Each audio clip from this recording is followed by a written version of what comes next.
प्रधानमंत्री नरेंद्र मोदी ने बुधवार को राज्यों के मुख्यमंत्रियों के साथ बैठक की। ये बैठक कोरोना के हालातों पर चर्चा करने के लिए बुलाई गई थी, लेकिन इसमें पीएम मोदी ने राज्यों को पेट्रोल डीजल की कीमतों में रियायत देने की नसीहत दी।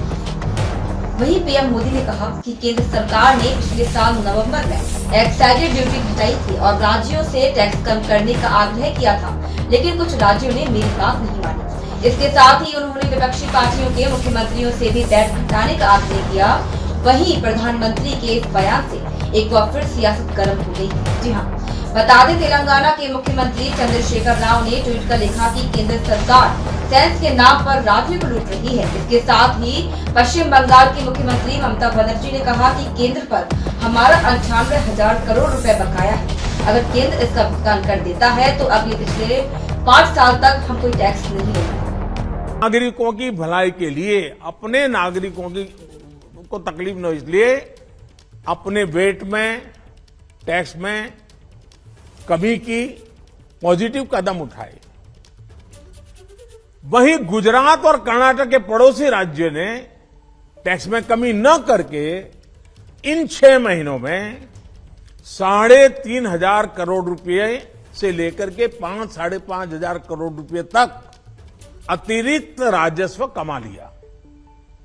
जैसा हम जानते हैं कि पिछले साल नवंबर महीने में वैट कम करने की बात की थी, सबको मैंने प्रार्थना की थी, लेकिन कई राज्य, मैं यहां किसी की आलोचना नहीं कर रहा हूं, मैं सिर्फ आपसे प्रार्थना कर रहा हूं, आपके राज्य के नागरिकों की भलाई के लिए प्रार्थना कर रहा हूं।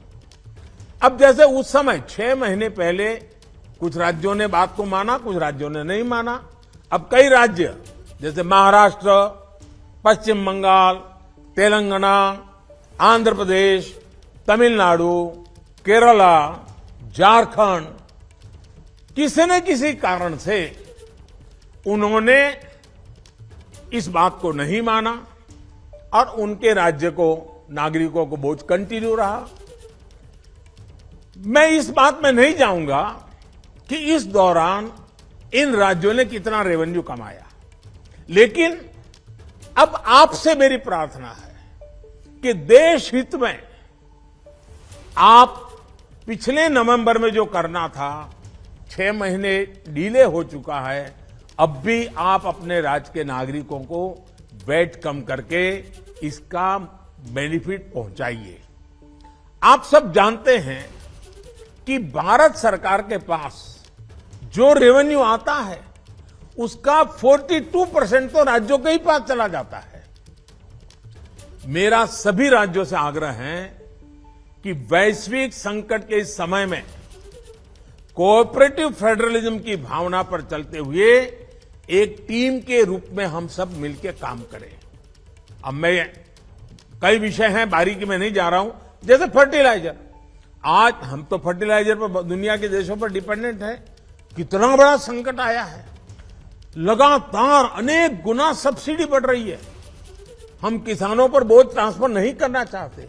अब ऐसे संकट झेलने पड़ रहे हैं, तब मैं आप सबसे आग्रह करता हूं, प्रार्थना करता हूं कि आप अपने राज्य, अपने पड़ोसी राज्य, सभी देशवासियों के हित में उसकी सर्वोच्च प्राथमिकता दें। मैं एक और उदाहरण देता हूं। अब नवंबर में जो करना था नहीं किया, इसलिए पिछले 6 महीने में क्या हुआ है,